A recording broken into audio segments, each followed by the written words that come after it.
Balik lagi di Avansu TV dan kita masih di musik, ngobrolin soal musik.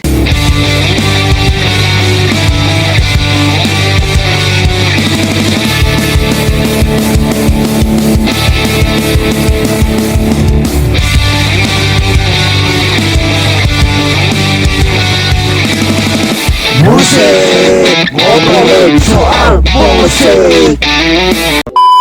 Masih sama gue tentunya. Dan yes, gimana kabar kalian? Semoga makin sehat-sehat aja, dan juga berkah selalu gitu kan. Yes, musik kali ini masih ngebahas seputar Jwenberg yang keluar dari Slipknot. Lebih tepatnya dipecat dari Slipknot.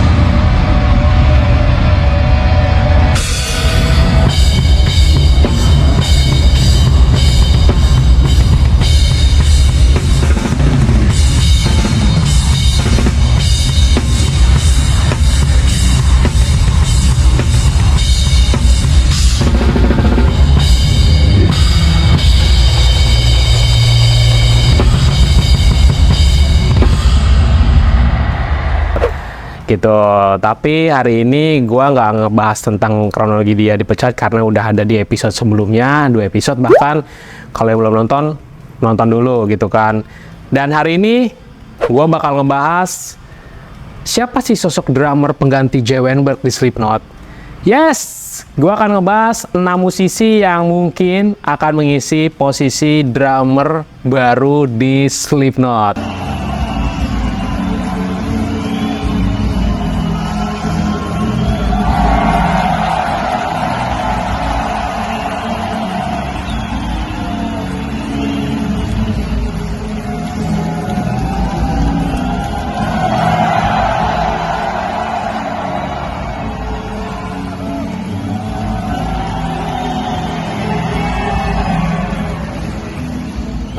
Gitu kan. Tapi yang baru bergabung di channel ini, jangan lupa dukung channel ini dengan cara lu selalu like, comment, subscribe, jangan lupa di share, udah gitu diloncengin, jadi biar tahu informasi terkini dari channel ini gitu kan. Yes, gua akan ngebahas itu. Dan siapa kira-kira yang akan mengisi posisi drum di Slipknot selanjutnya gitu kan. Kita akan bahas itu ya. Kabar tentang Jwenberg yang tidak lagi menjadi bagian dari Slipknot telah membuat para penggemar penasaran tentang siapa yang akan mengisi posisi drum baru dalam band legendaris ini. Udah gitu, hari ini gue akan ngebahas potensi 6 drummer yang memiliki berbagai kaitan dengan Slipknot. Dan bisa jadi dia akan mengisi posisi drum di Slipknot gitu kan.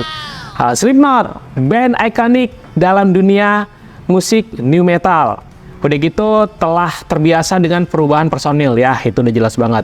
Udah gitu mereka telah menghadirkan wajah-wajah baru dengan beragam latar belakang musik.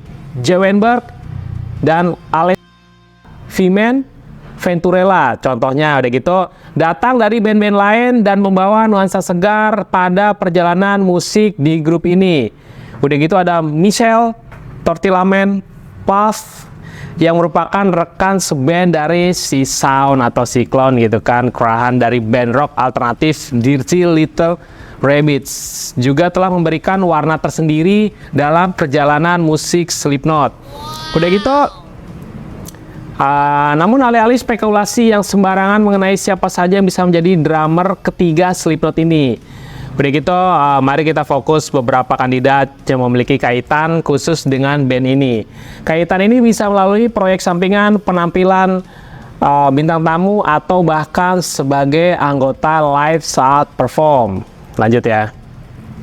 Pada tanggal 2 November, Slipknot mengeluarkan pernyataan resmi yang kemudian dihapus, mengumumkan bahwa mereka berpisah dengan Jwenberg yang telah bergabung dengan band ini sejak tahun 2014 silam.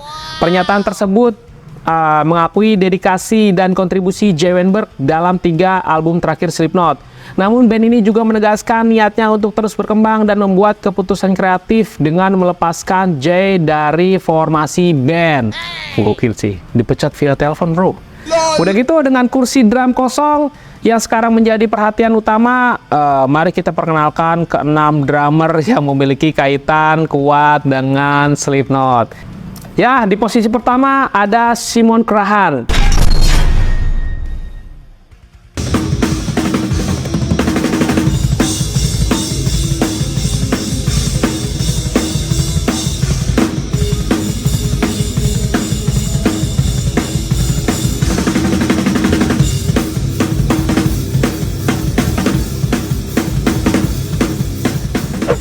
Jadi Simon Crahan adalah putra dari si Clown, si badut ya. Salah satu pendiri Slipknot, memiliki kaitan yang kuat dengan band ini. Meskipun masih berusia muda, namun Simon telah menunjukkan kemampuannya sebagai drummer. Saat ini ia aktif sebagai drummer dalam band metal Fiender. Udah gitu yang juga ditemani oleh Griffin, putra dari Corey Taylor. Udah gitu gaya bermain Simon memiliki kemiripan yang mencolok dengan nuansa musik Slipknot lah. Iyalah, udah pasti bakal kayak musik-musik ayahnya gitu kan. Bahkan pada Agustus 2022, Simon secara terbuka menyatakan bahwa ia adalah drummer yang permainannya lebih baik dibandingkan permainan ayahnya di band ayahnya gitu. Sehingga ia bisa menjadi pilihan yang menarik bagi Slipknot. Yes, kenapa enggak? Simon Crahan mainnya keren juga, cok. Sumpah. Udah gitu yang kedua ada Roy Mayorga atau mantan drummer Stone Sour.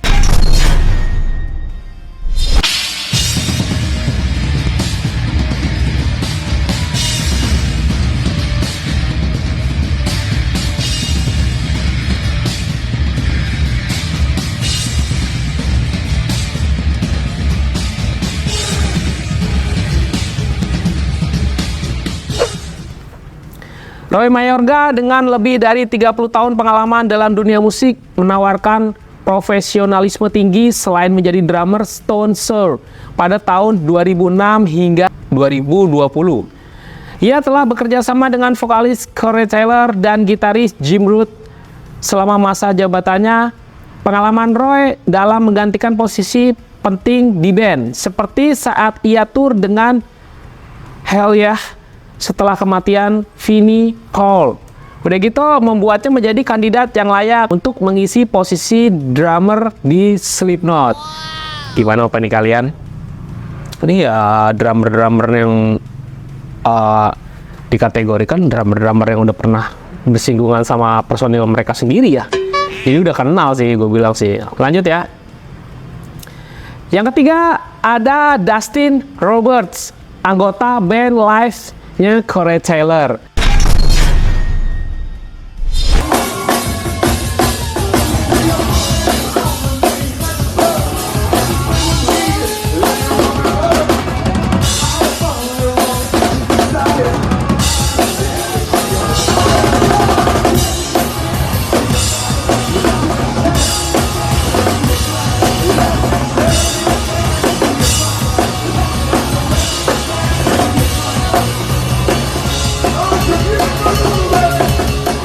Begitu, Dustin Roberts adalah anggota dari band Live Corey Taylor dan telah bermain drum dalam 2 album solo Corey Taylor, yaitu CMFT dan CMF2.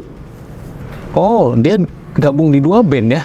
Udah gitu keberadaannya dalam band ini menunjukkan kemampuannya dalam menghadapi berbagai variasi musik. Bahkan ia telah tampil dalam beberapa konser live dengan membawakan lagu-lagu Slipknot. Ya itu bener banget, di media banyak banget sih. Dan keren banget. Pernyataannya adalah apakah ia mampu menghadapi materi musik Slipknot yang penuh tantangan dan fisik. Selain rudimentsnya harus pas banget, speed juga harus dapat Slipknot dan powernya harus dapat banget. Dan emang rumit sih musiknya kalau gue bilang sih untuk posisi drumnya sih. Lanjut ya. Di posisi 4 ada Dan Ford, drummernya Sick.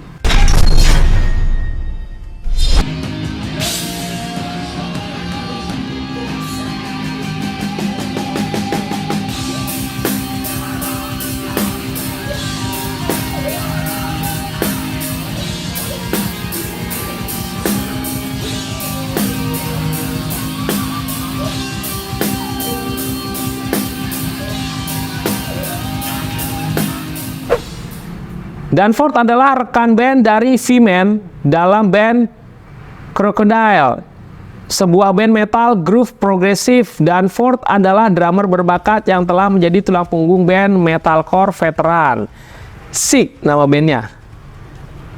dan bermain dalam ketiga album mereka. Keterampilan bermainnya dan kecocokannya dengan female sebagai rhythm section dapat membuatnya menjadi kandidat potensial untuk mengisi posisi drummer di Slipknot. Yes, kenapa enggak gitu kan?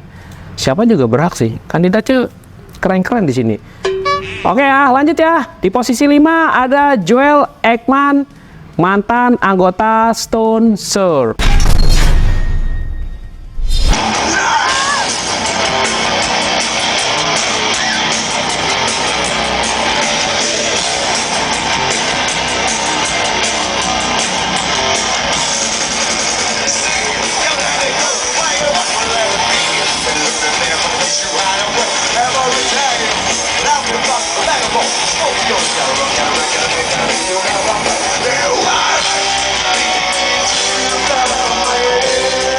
Balik lagi, anggotanya Stone Sour. Jadi Joel Ekman adalah mantan drummer Stone Sour yang terlibat dalam band tersebut pada tahun 92 hingga 97. Dan kemudian dari tahun 2000 hingga 2006, ia adalah satu pendiri grup bersama Corey Taylor dan Jim Root. Oke. Ekman juga bermain dalam album debut Stone Sour pada tahun 2002. Namun ia meninggalkan Stone Sour untuk merawat putranya Isaac James yang mengidap kanker dan kemudian meninggal dunia. Rest in peace, bro. Udah gitu, meskipun kurang kreatif dalam beberapa tahun terakhir, Joel Ekman tetap menjadi figur yang memiliki kaitan emosional dengan Slipknot. Boleh juga sih. Tapi gue nggak terlalu, si Joel Ekman gue nggak terlalu ini ya, maksudnya ngikutin gitu. Nggak terlalu tahu, mungkin ya sepintas-sepintas doang. Tapi ya udahlah. Yes, yang terakhir di posisi 6 ada Dave Cool Rose, drummer Suffocation. Wah, keren nih.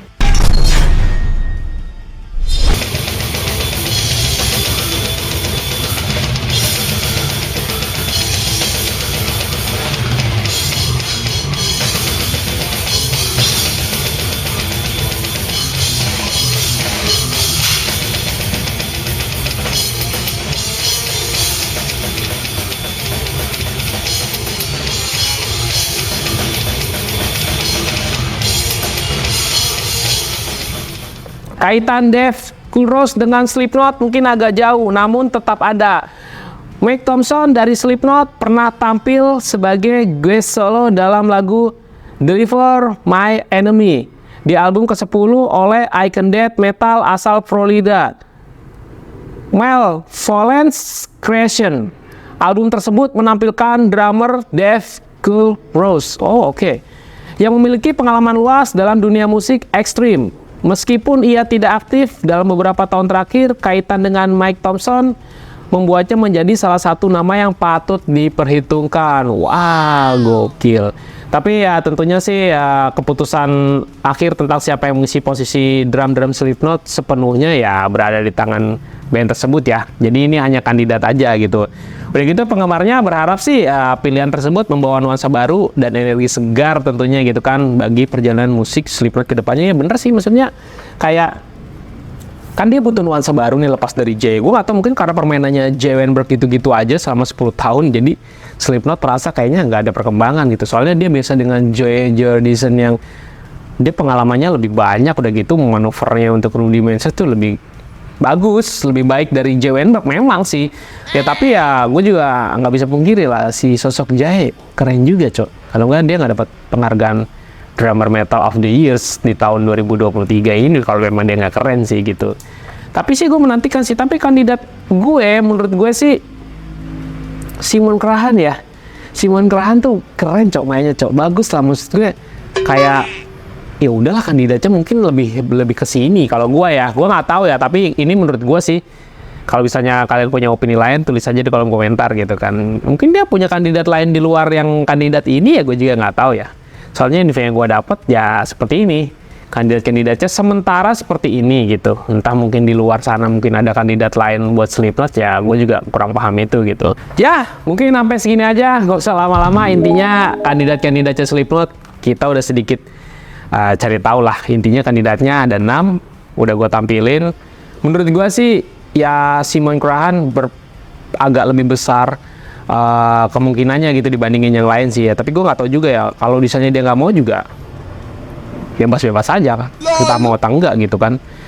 Udah gitu, kalau bisa punya saran kritik, tulis aja di kolom komentar, komen di bawah bagi para fans Slipknot ataupun enggak, terserah lo. Intinya komen kalian bikin gue bisa lebih kreatif dengan tim gue di sini gitu kan. Soalnya komen-komen di video-video sebelumnya keren-keren banget, sumpah dah. Maksud gue di sini bisa berbaur gitu, bisa saling tuker info seputar mungkin JWN berkeluar atau mungkin drummer penggantinya gitu, bisa tulis di bawah gitu. Jadi seru aja menurut gue gitu kan.